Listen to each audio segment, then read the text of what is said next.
यह कहानी बहुत पहले की है। किसी नगर में एक व्यक्ति रहा करता था जिसका इस संसार से मन भर चुका था, जो इस संसार की मोह माया को त्याग देना चाहता था। उसने एक दिन यह फैसला किया कि वह इस संसार की हर एक मोह माया को त्याग देगा। उसने अपना मन बना लिया था। उस व्यक्ति ने सन्यासियों का जीवन देखा था और उसने अब यह तय कर लिया था कि वह अब एक सन्यासी बनेगा। वह तुरंत अपने घर से निकलकर पास में रह रहे एक बौद्ध भिक्षुक के पास जाता है और उनसे कहता है कि मुझे एक सन्यासी जीवन जीना है। मैं इस संसार की मोह माया को त्याग देना चाहता हूँ। इस पर वह बौद्ध भिक्षु उस सन्यासी से कहते हैं कि क्या तुम सच में सन्यासी का जीवन जीना चाहते हो? इस पर वह व्यक्ति उस बौद्ध भिक्षु के सवालों का जवाब देता है और कहता है, जी बिल्कुल। वह व्यक्ति कहता है, मैंने तय कर लिया है कि अब मुझे इस संसार की मोह माया को त्यागना है। उस वृद्ध की बात सुनकर बौद्ध भिक्षु कहते हैं, तो ठीक है, लेकिन तुम्हें मेरी एक बात माननी होगी। इस पर वह व्यक्ति कहता है कि मैं आपकी सारी बात मानने को तैयार हूँ। इस पर वह बौद्ध भिक्षु उस व्यक्ति से कहते हैं कि आज के बाद तुम मुझसे कभी नहीं मिलोगे। जब मुझे जरूरत होगी तब तुम्हें खुद ही मिलेगा। हमारे आश्रम में 1000 सन्यासी रहते हैं। तुम्हें उन्हीं की तरह रहना है और उन्हीं की तरह खाना है, उन्हीं की तरह वस्त्र पहनना होगा और ठीक वैसा ही जीवन जीना होगा जैसे कि वे सब जी रहे हैं। इस पर वह व्यक्ति कहता है कि ठीक है, मैं तैयार हूँ। इतना कहकर वह व्यक्ति उस बौद्ध भिक्षु को प्रणाम करता है और वहां से आश्रम की ओर चला जाता है। आश्रम में जाने के बाद उसे एक कमरा मिलता है। वहां जाकर चुपचाप बैठ जाता है। आश्रम में रहने वाले सभी लोग उसे चावल कूटने का काम दे देते हैं। वह व्यक्ति उन 1000 सन्यासियों के लिए हर रोज चावल कूटने का काम करने लगा। इसी तरह उसका जीवन व्यतीत होने लगा। उसे लगता था कि जब गुरुजी को उसकी जरूरत होगी तब वह उसे बुला लेंगे। इसी इंतजार में वह व्यक्ति वहां रहने लग जाता है। वह सुबह से लेकर शाम तक केवल चावल कूटने का ही काम करता था। उसे यह काम करते करते धीरे धीरे 12 साल बीत गए। अभी तक वह बौद्ध भिक्षु ने उस चावल कूटने वाले व्यक्ति को कभी नहीं बुलाया। लेकिन यह काम करते करते अब उस चावल कूटने वाले व्यक्ति के मन में कोई भी विचार नहीं रह गए थे। ना ही कोई अड़चन और ना ही कोई समस्या उसके मन में बन गई थी। 12 सालों के बाद वह बौद्ध भिक्षु कब बूढ़े हो चुके थे। उन्हें लग चुका था कि अब उनका अंतिम समय आ चुका है और उन्हें अपना एक उत्तराधिकारी चुनना होगा।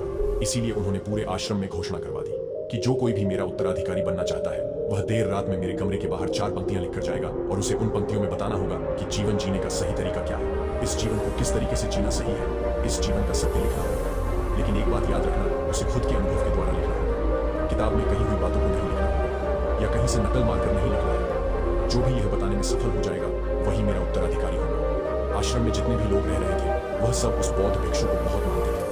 कोई भी उन्हें धोखा नहीं देना चाहता था। सभी भिक्षुओं के मन में यह चाहत थी कि वह उनका उत्तराधिकारी बने, लेकिन कोई भी यह काम करना नहीं चाहता था। उन 1000 बौद्ध भिक्षुओं में से एक विद्वान भिक्षुक ने बहुत ही हिम्मत जुटाकर अंधेरी रात में दीवार के बाहर लिख दिया कि मन एक दर्पण की तरह है, उसमें धूल जम जाती है, उस धूल को साफ कर दो तो सत्य अनुभव में आ जाता है और सत्य मिल जाता है। यह 4 पंक्तियां उस शिष्य ने बड़ी हिम्मत जुटाकर अपने गुरुवर के कमरे के बाहर लिख दिया। अगली सुबह जब बौद्ध भिक्षु उठे और कमरे के बाहर लिखी 4 पट्टियों को पढ़ा और कहा कि किस मूर्ख ने लिखी है, मेरी दीवार को किसने खराब कर दिया है, उसे पकड़कर अभी मेरे पास लाओ। जब आश्रम में सभी लोगों ने पता किया तो पता लगा कि वह विद्वान शिष्य उन पंक्तियों को लिखने के बाद रात्रि में ही उस आश्रम को छोड़ दिया था, क्योंकि यह विचार उसके अपने नहीं थे। और विद्वान शिष्य ने जाते जाते अपने कुछ मित्रों से कह दिया था, सुनो, अगर गुरुवर को मेरी कुछ 4 पंक्तियां पसंद आए तो वह लोग मुझे बता देंगे, और अगर इन 4 पंक्तियों को पढ़ने के बाद गुरुवर गुस्सा हो जाए तो तुम सब मेरा पता उन्हें कभी भी मत बताना। आश्रम के सभी लोग चिंता में पड़ गए कि कितनी अच्छी पंक्तियां तो लिखी है, उसमें फिर भी गुरुवर नाराज क्यों हो गए। इतनी अच्छी बात तो लिखी थी उसने कि माँ ने दर्पण की तरह है, अगर उसे साफ कर दिया जाए तो उसका प्रतिबिंब स्पष्ट दिखने लगता है। वे सब कहते हैं, चलो देखते हैं कि गुरुवर को ऐसा उत्तराधिकारी कौन मिलेगा जो उनके सवालों का सही जवाब उस दीवार पर लिख सके। वह कौन होगा जिसके पास इससे भी विचार होंगे। कुछ लोग यह सब बातें उस चावल कूटने वाले व्यक्ति के कमरे के बाहर कर रहे थे। वह चावल कूटने वाला व्यक्ति पूरी बातें सुन लेता है और जोर जोर से हंसने लग जाता है। लोग उससे पूछते हैं, इसमें हंसने वाली बात क्या है, तुम्हें इसमें क्या गलत लगता है। वह चावल कूटने वाला व्यक्ति कहता है, गुरुवर सही तो कह रहे हैं कि किस नासमझ ने यह सब लिखा है। इस पर वैसे लोग गुस्सा हो जाते हैं और उस चावल कूटने वाले से कहते हैं कि तुम्हें क्या पता, तुम तो 12 सालों से सिर्फ चावल कूटने का ही काम कर रहे हो। तुम्हें किस बात का ज्ञान है, ना तो तुम्हें शास्त्रों का ज्ञान है और ना ही गुरुदेव ने तुम्हें कभी ज्ञान दिया। अगर तुम्हें इतना ही ज्ञान है तो तुम ही क्यों नहीं अच्छे शब्द बता देते। वह व्यक्ति हंसते हुए कहता है कि ठीक है, मैं जरूर बता दूंगा, लेकिन इतने सालों से मैंने लिखने का अभ्यास नहीं किया तो लिखना मैं भूल गया। मैं बातों को जरूर बता दूंगा, लेकिन किसी को मेरी बातें लिखनी होगी। और यह भी याद रखना कि मुझे उत्तराधिकारी बनने का कोई भी शौक नहीं है। इस पर वैसे लोग कहते हैं, तो ठीक है, क्या लिखना है बताओ। वह चावल कूटने वाला व्यक्ति कहता है, तो लिखो जो मैं बता रहा हूँ। कैसा दर्पण कैसी धूल, न कोई दर्पण न कोई धूल, जो इसे जान लेता है वह सत्य को प्राप्त हो जाता है। यह बात उस गुरुदेव के कानों में पड़ जाती है।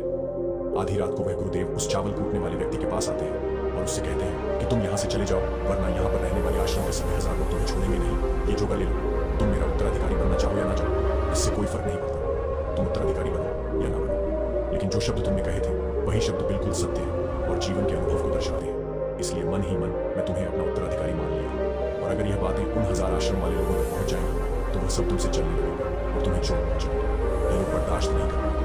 ये चावल कूटने वाले व्यक्ति उत्तराधिकारी कैसे बन सकता है जिसे कभी ज्ञान नहीं, जिसने कभी शास्त्र पढ़ा ही नहीं? वह उत्तराधिकारी कैसे बन सकता है? वह भला कैसे सत्य को प्राप्त कर सकता है? और यहाँ पर शास्त्र जानने वाले सभी लोग सर पीटते रह जाएंगे।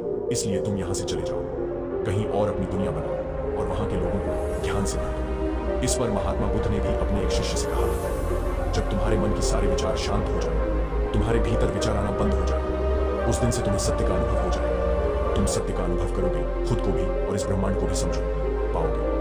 और यही बुद्धत्व प्राप्ति का पहला कदम है। मन को शांत करने का पहला तरीका जो बौद्ध ग्रंथों में बताया गया है वह खुद के विचारों पर करना, इन्हें अच्छे से समझना कि आखिर आपके अंदर कौन से विचार उत्पन्न हो रहे हैं, आपके अंदर आखिर क्या चल रहा है। उन्हें अच्छी तरीके से और जागरूकता के साथ समझने की कोशिश करना, ना कि अपने विचारों को दबाने की कोशिश करना। अगर आप अपने मन के विचारों को दबाने की कोशिश करते हैं तो ये गलत होगा, जिसकी वजह से मन और तेजी से भटकने लगेगा और बार बार भटके। लेकिन जब भी आपको लगने लगे कि आपका मन बहुत तेजी से भटक रहा है तो तुरंत आप उस पर ध्यान देना शुरू करना, उसको जागरूकता के साथ देखें और अपने विचारों पर ध्यान दें। निरंतर प्रयासों के बाद आप पाएंगे कि आपके अंदर विचारों को जागरूक होकर देखने की एक आदत सी लग गई है। लेकिन उसी के साथ आप यह भी देख पाएंगे कि आपके मन में बुरे विचार अत्यधिक उत्पन्न हो रहे हैं। आपके मन में जो भी विचार उत्पन्न हो रहे हैं वह सकारात्मक भी हो सकते हैं और नकारात्मक भी। उनसे आपको कोई भी छेड़खानी नहीं करनी है, बस आपको अपने प्रयास पर